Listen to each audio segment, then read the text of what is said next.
你可能很难想象现在我背后的是什么东西，这样看乍一眼看不明白，但是我可以飞起来给你看一看。这是一枚叫做朱雀3的火箭，这是一枚世界上都罕见的可回收火箭。如果说它成功的话，这将是中国航天史上浓墨重彩的一笔。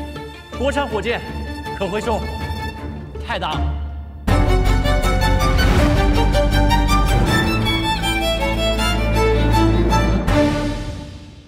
这枚距离我只有5米的火箭，再过100个小时就会点火起飞，超过2500度的尾焰，还有750吨推力造成的气浪，然后你的相机就会变成这样。这是真实的，我们的相机的残骸全部都坏了，但是确确实实存活下来了，素材也全部都收集到了。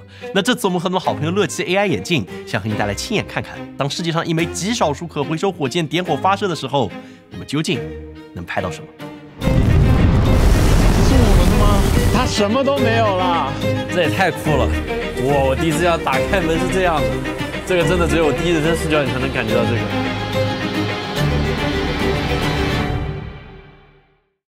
首先，为什么可以离火箭这么近？那上一次我们去看火箭发射，是为了见证一枚搭载着我们自己卫星载荷的火箭升空。但是那时候我们被允许的拍摄距离有好几公里，只能用长焦去调它。而眼前这枚朱雀3号，虽然肉眼看上去不算夸张，但是如果把它可视化一下，它大概有18层楼那么高，还是非常大的。那当我们距离它只有100米的时候，拍到的火箭是这样；那再近一点，只有10米的时候，还能拍到这样。 那这枚火箭是由一家叫做蓝箭航天的民营公司研发和发射的，这就非常有意思了。这是一家中国的民营的火箭企业，那可以说它的竞争对手就是美国的 SpaceX， 两家走的都是同一个大的技术路线——可回收火箭。那这个技术本身有多离谱呢？我们应该先把时间倒回到2008年，那时候 SpaceX 大概2年多才能进行1次发射，而火箭可回收技术成熟之后，发射数量变成了这样。那再近一些是这样。 几乎几天就会发射一枚，这就是可回收火箭的威力，它的增长非常之迅速，所以它的成本也能够快速下降，是一个很有价值的一个技术方向。所以中国这家企业也跑了出来，尝试做到这一点。那这一次他们希望把火箭送到200公里的高度，并且尝试把火箭里面最贵的一级火箭给回收到地球表面。那蓝箭是这么和我们说的，请你们尽可能帮我们记录好这一刻，但是你们想去哪拍，我们都尽力帮你们协调。这真是一个非常罕见的机会，所以我们立刻就去了蓝箭在酒泉的发射场。这感觉真的很难描述，就你第一次你过来的时候，你会站在这么近距离看一个火箭，这是我这辈子没有过的体验。你很难想象这玩意儿它能去太空，近距离看有这么大，巨大。这应该就是中国目前民营可回收最大的火箭。对，没错，是的。哇，这里是导流槽，对 ，Flaming Trench， 开始录制 Rocket。你可以看到我第一人称的感觉超级离谱，就是这是真的，这不是梦里。然后这里这个静态试车点火留下来的痕迹都还看得见，这威力好大。对，崭新的发射台，点过一次火以后就变成这个样子了。现在你面前的那个有点锈的那个就是水冷钢板，会喷水的，为它降温。这也太酷了！这是火箭引擎的正下方，就是发射的时候这里是不能有人的，因为火直接从这里喷出来，1秒钟我就成为你的熟人了。但是现在我们可以站在这里。我很难跟你描述第一次站在火箭引擎底下的感觉，所有的痕迹都在提醒你不要小看这一枚火箭。我们这次也想了很多方案来记录下这枚可能成为中国第一枚回收成功的火箭。以往的火箭发射，我们看下来，全球基本上都是固定机位，或者最多有无人机和直升机稍微动一动，但是地面的大范围移动机位，我们几乎没有见过。因为过去火箭发射都不可能有人站在火箭边上，所以这次有没有什么技术能够让我们实现无人、大范围移动，甚至可以后期重新去调整机位，走进任何角度，去再看一遍这个火箭发射呢？那么看下来，似乎只有一种技术可以实现这个方案，叫做4D 构思。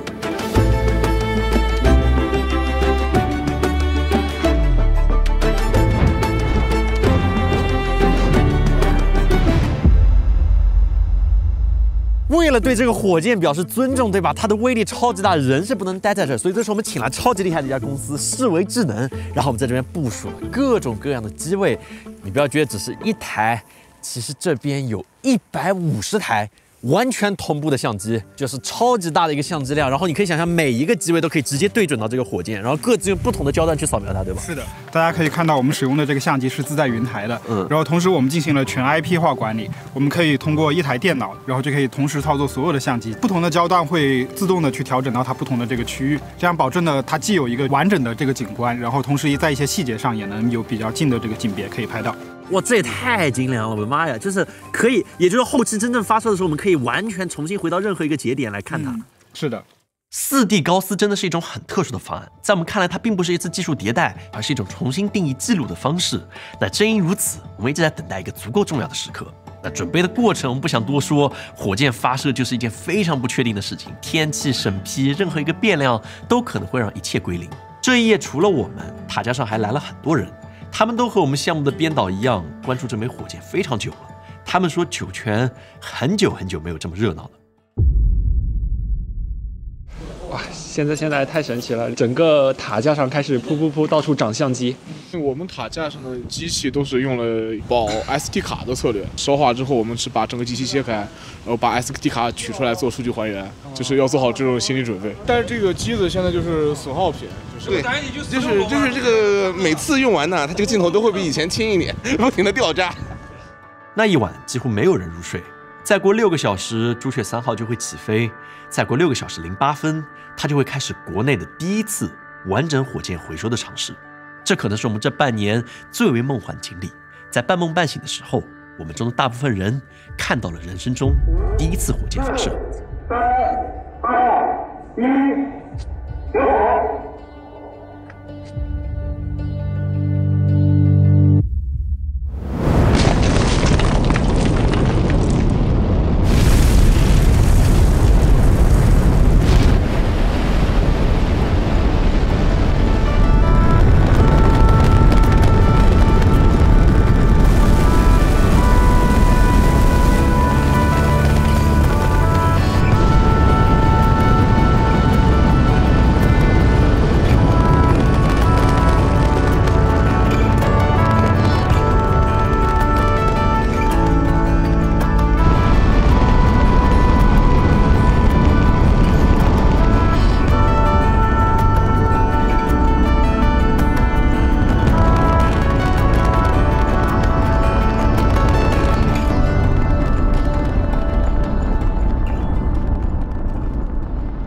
火箭的发射是成功的，但是我们并没有等来回收成功的消息。朱雀3号的1级子火箭在离回收点2公里的高度，引擎出现了故障，就差一点点，它最终落在了回收点边上。我现在还处于有一点懵逼的状态。你看，我们放导流槽带 action， 直接烧化掉了。我们刚才其实在这里蓝牙搜到我们的相机了，它还活着，但是我们就不知道它在哪里。唉，我们再找找。地上一片狼藉。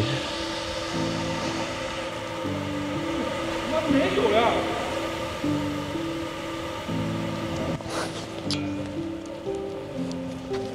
有点莫名其妙，感觉做这个项目有一种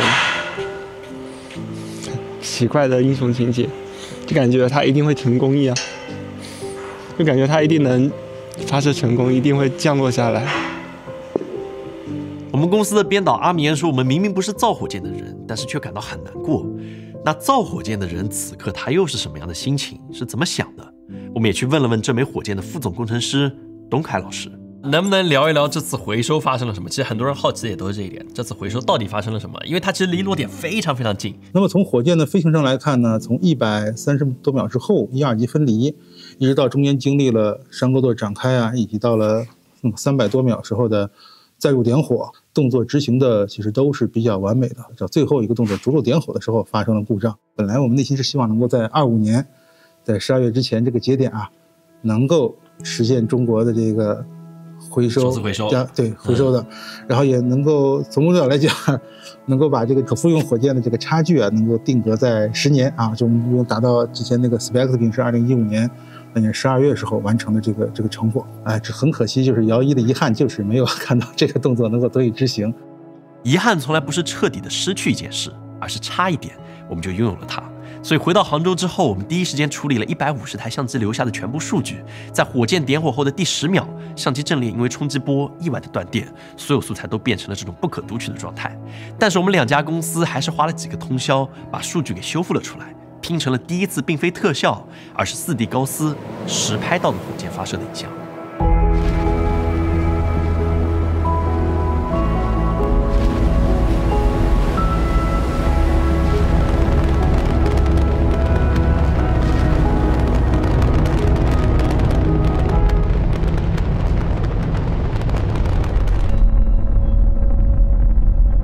我们反复回看留下的画面，只有不到20秒，因为这次的回收没有成功，所以这是我们最后一次见到它。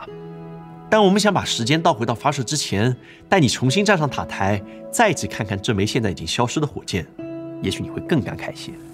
我的妈呀！就是我觉得这个真的只有第一人称你才能感觉到这个，尤其是我用你作为参照物。对，我再转回来，这太离谱了。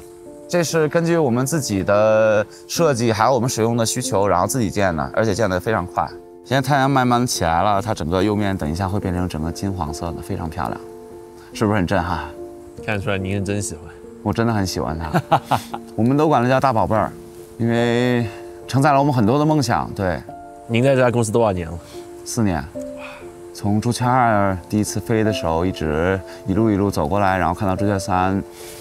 这种感觉挺特别的，蓝箭其实只有1000多号人，就这样在酒泉这片戈壁上搓出了这枚66米高的火箭和发射架。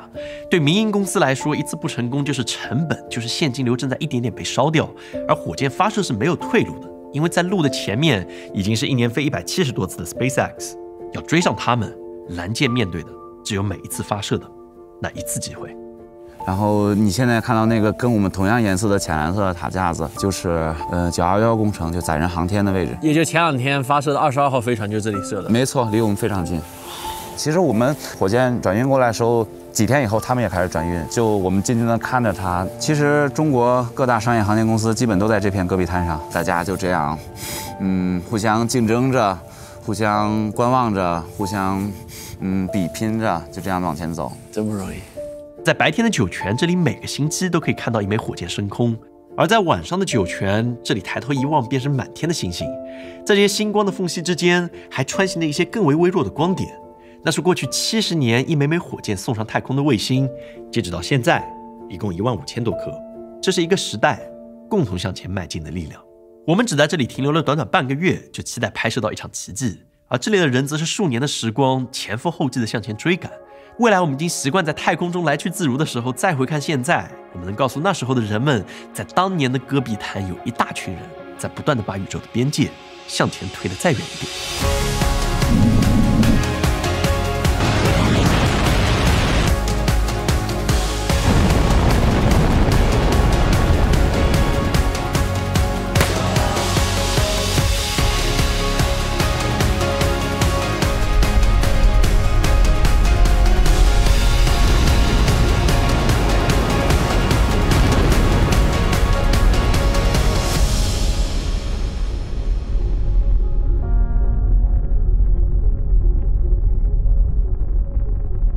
就像航天事业的发展需要一群人不断探索，这一次我们的好朋友乐奇 AI 眼镜在 AI 加 AR 领域也始终在保持着敬畏和好奇，持续进化。整副眼镜只有49克，几乎轻到让人忘记它的存在。而光波导双显技术让信息需要时自然地出现在视野里面，不会过于打扰。把它当成提词器，还能够随时记录一些灵感，非常的方便。所以本期节目就是这样，如果喜欢的话，也欢迎给我们点赞、评论、转发，对我们非常大的帮助。那么我们下次再见。